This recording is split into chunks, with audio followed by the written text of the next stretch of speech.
They laughed when she handed over 4 crumpled dollar bills. But Ruth Callahan didn't laugh back.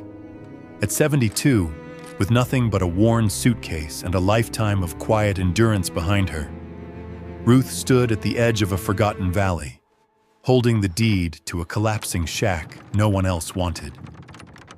To everyone watching, it looked like desperation, a poor decision, maybe even the final mistake of a woman who had already lost too much. But they didn't know her story. Just 3 days earlier, Ruth had been standing on a crowded sidewalk outside the apartment she had called home for nearly 20 years, watching strangers carry her belongings away in cardboard boxes. Her children, Michael, Karen, and David, stood nearby, offering polite explanations instead of help, their voices careful, distant, almost rehearsed. "This is the best option," Michael had said, avoiding her eyes. They spoke about assisted living, waiting lists, temporary arrangements, everything except opening their own doors. Ruth had listened quietly, her face calm in the way it had learned to be after decades of swallowing disappointment. But inside, something had shifted, something final. Because for the first time in her life, she understood she would never again wait for someone else to choose her. So when she saw the listing later that night, a condemned shack for exactly $4, she didn't hesitate, because what others saw as nothing, she saw as something no one could take from her, a place to begin again. The decision didn't come from desperation. It came from clarity. I have to. That night, after everything had been taken from her, Ruth Callahan sat alone on a hard bench at a bus station, the noise of passing conversations fading into the background. For the first time in years, no one was telling her what she should do, where she should go, or what was best for her. And in that silence, she made a choice. Not to wait, not to ask, not to depend. The listing for the shack had been buried deep in an online page filled with jokes and disbelief. People mocked it openly, calling it worthless, dangerous, barely standing. Some even claimed the land was cursed, that the structure might collapse if someone simply leaned against the wall. But Ruth saw something else. She saw a place no one would fight her for, a place no one could take from her. The next morning, she withdrew the last few dollars she had, counting them slowly, carefully, not as if each bill carried more weight than its value. When she handed the money to the clerk, he raised an eyebrow, a faint smirk forming on his face. "You sure about this, ma'am?" he asked. Ruth met his gaze, her expression steady. "I've been sure about less," she replied quietly. It wasn't confidence. It was something deeper. Because after a lifetime of being overlooked, of waiting for others to decide her future, Ruth understood something clearly now. Sometimes, the smallest decision is the one that changes everything. The journey to the shack took nearly 2 hours by bus, and the last mile Ruth Callahan had to walk alone. The road was cracked and overgrown, swallowed slowly by weeds and silence. Around her, the valley stretched wide and empty, she dotted with the rusted remains of what had once been a mining town, now reduced to broken structures and fading memories. Most people would have turned back. Ruth kept going. By the time she reached the property, the sun was already sinking low, casting long shadows across the land. And there it was, the shack. It looked worse than the photos. One side leaned slightly, as if it had grown tired of holding itself upright. The roof sagged in the middle, worn down by years of neglect. The door hung crooked, creaking softly in the wind like it was warning her to leave. But Ruth didn't leave. She stepped inside. The air was thick with damp wood and dust, swirling faintly in the dim light that slipped through broken panels. The floorboards groaned under her weight, and somewhere nearby, a loose shutter tapped rhythmically against the wall. It was cold, empty, unforgiving. And yet, as she set her suitcase down in the corner and slowly looked around, something unexpected settled inside her. A calm. "Well," she murmured softly, her voice steady, almost amused. "It's mine." That night she didn't sleep in comfort. She laid her coat across the least damaged section of the floor and leaned back against the wall, listening to the silence. But this silence was different. Not empty. Not lonely. It felt like something was waiting. That night, as the cold crept in and the silence settled around her, Ruth Callahan's thoughts drifted somewhere she rarely allowed them to go. Back to a time before everything had been taken, before the quiet compromises, before she had learned how easily life could change without warning. There had been a time when she stood in rooms that mattered, where people listened when she spoke, where truth carried weight and decisions had consequences. It felt distant now, like a life that belonged to someone else. Over the years, she had stepped away from that world, choosing something quieter, safer, until even that had slipped out of her hands. Around midnight, just as exhaustion began to pull her towards sleep, she heard it. A faint sound, soft, hollow. At first, she thought it was the wind pushing through the broken walls. But this was different. It came again, subtle, rhythmic, like something shifting beneath her. Ruth sat up slowly, her senses sharpening. The sound wasn't above her. It was below. She leaned forward, placing her palm flat against the floorboards. For a moment, there was nothing. Then, a faint vibration. Her breath slowed. Curiosity stirred, something she hadn't felt in years. The next morning, with early light revealing every crack and weakness in the structure, Ruth moved carefully across the room, studying the floor with a focus that felt almost instinctive. One section stood out, slightly different, slightly newer. She knelt down, running her fingers along the edge until she found it, a seam, and in that moment she knew there was something hidden beneath her feet. Kneeling on the uneven floor, Ruth Callahan traced the seam with slow, careful fingers, her breath steady as something inside her sharpened. This wasn't an accident. Someone had placed this here deliberately. She reached for an old rusted tool she had found outside the shack and wedged it into the narrow gap. The wood resisted at first, stubborn with age, but Ruth didn't stop. Her arms strained, her back protested, but she kept working until, with a reluctant groan, the board finally lifted. Beneath it was a metal hatch, old, sealed, hidden so carefully it could have gone unnoticed for decades. Ruth stared at it for a long moment, her reflection faintly visible in the dull surface. Then, slowly, a small smile appeared, quiet, knowing. $4? She whispered softly. Her fingers rested against the cold metal. Seems I may have overpaid. But even as she said it, something deeper settled in her chest. Not doubt, not fear. Recognition. Because whatever lay beneath that hatch hadn't been left there by chance. It had been hidden, protected, waiting. The lock itself wasn't strong, just old and stubborn. Still, it took time.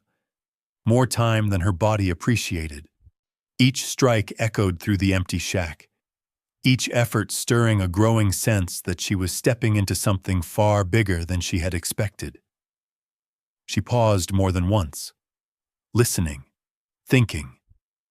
But every time that same pull returned, and she kept going, until finally, with one last strike, the rusted lock snapped, and the sound echoed downward into something deep, hollow, and no longer hidden. For a moment, Ruth Callahan didn't move. The broken lock lay beside the hatch, the silence around her suddenly heavier, like the shack itself was holding its breath. Then, slowly, she lifted the metal door. A rush of stale air rose to meet her, thick with dust and something metallic, untouched for decades. She leaned forward, peering into the darkness. A narrow ladder disappeared below. Without hesitation now, she began to climb. Each step creaked under her weight, the sound echoing softly as she descended into the hidden space beneath the shack. When her feet finally touched solid ground, she paused, letting her eyes adjust. This wasn't just a cellar. It was a constructed room, deliberate, reinforced, meant to last. Concrete walls surrounded her, and along them stood rows of shelves, still intact despite the years. Crates, dozens of them, were stacked carefully, coated in dust but otherwise untouched. Someone had built this place to hide something. Ruth stepped closer to the nearest crate and pried it open. Inside, not gold, not valuables, files, thick bundles of documents neatly organized. At first glance, they looked ordinary, but Ruth knew better. She picked one up, flipping through the pages, and within seconds, her expression changed. Names, familiar names, powerful ones, politicians, executives, people she had seen on television and in newspapers, financial records, signed agreements, photographs of meetings that were never meant to be documented. Her pulse quickened. This wasn't just hidden information. This was evidence. And as she opened crate after crate, one truth became impossible to ignore. Whatever had been buried here was never meant to be found. Until now. Ruth's hands moved faster now, opening crate after crate, her breath steady but deeper as the pattern became impossible to ignore. Every file told the same story: hidden transactions, falsified reports, payments routed through layers of accounts designed to disappear. And then one name stopped her completely. The mining company. Ruth froze, the folder still open in her hands as memories she had buried for decades came rushing back. Late nights at the kitchen table. Her husband's voice, low, urgent, explaining how something didn't add up. Safety reports that had been altered. Warnings that had been ignored. She had told him to be careful, told him some truths were dangerous. Weeks later, he was gone. Sudden illness, they said. Case closed. Ruth gripped the papers tighter, her eyes scanning the pages again, only now. Everything made sense. Inspection records that didn't match reality. Internal memos buried beneath layers of approval. Payments made to keep people quiet. And deeper still, signed confessions. Not public, not meant to be seen. Men admitting, in their own words, to decisions that had cost lives. Ruth slowly lowered herself onto one of the crates, the weight of it all settling over her, not as shock, not even as grief, but as recognition. For 40 years, she had believed the truth died with her husband, but it hadn't. It had been hidden, locked away beneath a shack no one wanted, waiting for someone with nothing left to lose to find it. And somehow, that someone was her. For a long moment, Ruth Callahan sat in silence, surrounded by crates filled with secrets that had been buried for decades. The weight of what she had uncovered settled slowly, not as fear, but as something far more familiar. Purpose. She closed the file in her hands and looked around the room again, seeing it differently now. This wasn't just a hidden space beneath an abandoned shack. It was a vault of truth. A place built not only to conceal, but to preserve. And for the first time in years, Ruth felt something awaken inside her. Not anger, not revenge, resolve. She stood up slowly, her posture straightening as the hesitation faded. The world might have forgotten her. Her own children might have turned away, but none of that mattered anymore. Because what she held now was bigger than loss, bigger than abandonment. It was truth, and truth, once found, doesn't stay quiet. She gathered what she could carry: files, documents, pieces of evidence that would be impossible to ignore, and climbed back up through the hatch into the dim light of the shack above. The air felt different now, charged, alive. Ruth set the documents down on the worn wooden table and looked around the space that everyone else had dismissed. A place they had laughed at, ignored, written off as worthless. But here, in this forgotten corner of the world, she had found something no one else had been willing to look for. And as she sat down, her hands steady, her mind clear, she understood something with absolute certainty. This time, she wasn't going to stay silent. 3 weeks later, the world finally heard Ruth Callahan's voice. The video was simple. No dramatic music, no polished edits. Just Ruth sitting at a worn wooden table inside the broken shack, looking straight into the camera with calm, steady eyes. "My name is Ruth Callahan," she began, her voice quiet but unwavering. "And 40 years ago, my husband died trying to tell the truth."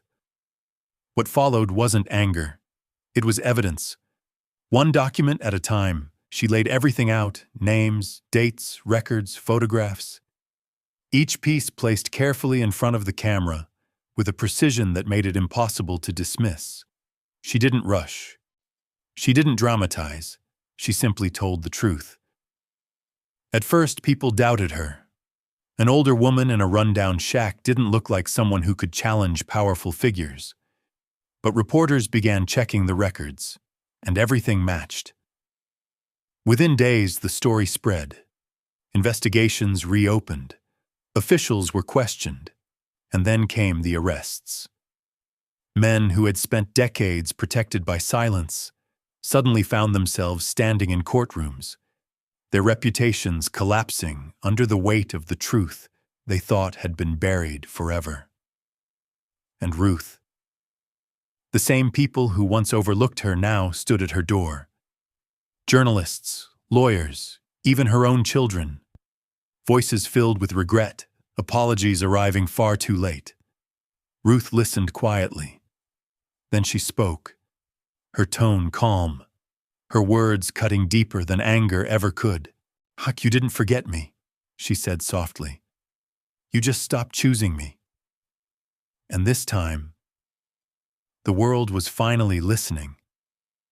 After the noise faded and the headlines moved on, Ruth Callahan made a choice that surprised everyone. She stayed. She didn't leave the valley. She didn't trade the shack for something bigger or more comfortable. Instead, she remained in the very place people once laughed at, quietly rebuilding it piece by piece. The walls were reinforced. The roof was repaired. A small garden began to grow out front, bringing life back to land that had been forgotten for decades. What had once been a collapsing structure slowly became something solid, something intentional, something hers. The hidden room beneath the shack no longer held secrets. The crates had been emptied, the evidence handed over, the truth no longer buried in darkness. There was nothing left to hide, and Ruth didn't need it anymore. Visitors came from time to time, reporters, curious strangers, even those who once doubted her. They asked questions, looking for a story, a headline, something dramatic to take away. But Ruth gave them something simpler: peace. When a young reporter asked her if she regretted starting over so late in life, she didn't hesitate. "No," she said gently, a quiet strength in her eyes. "I only regret believing it was too late." And as she stood there, in a place the world had once ignored, it became clear. They hadn't just underestimated an old woman with nothing left. They had underestimated what happens when someone finally has nothing to fear. Months later, while Ruth Callahan stood just outside the small shack that had once been dismissed as worthless, looking out over a valley that now felt entirely different. Nothing about the land had changed, but everything about her had. The structure behind her was no longer collapsing. The walls stood firm, the roof held steady, and a small garden had begun to grow. Quiet proof that something abandoned could come back to life with enough patience and purpose. Inside, the table where she had recorded that first video remained in the same place. No longer just a surface for evidence, but a reminder of the moment she chose to stop being silent. Ruth rested her hand lightly against the doorframe, her expression calm.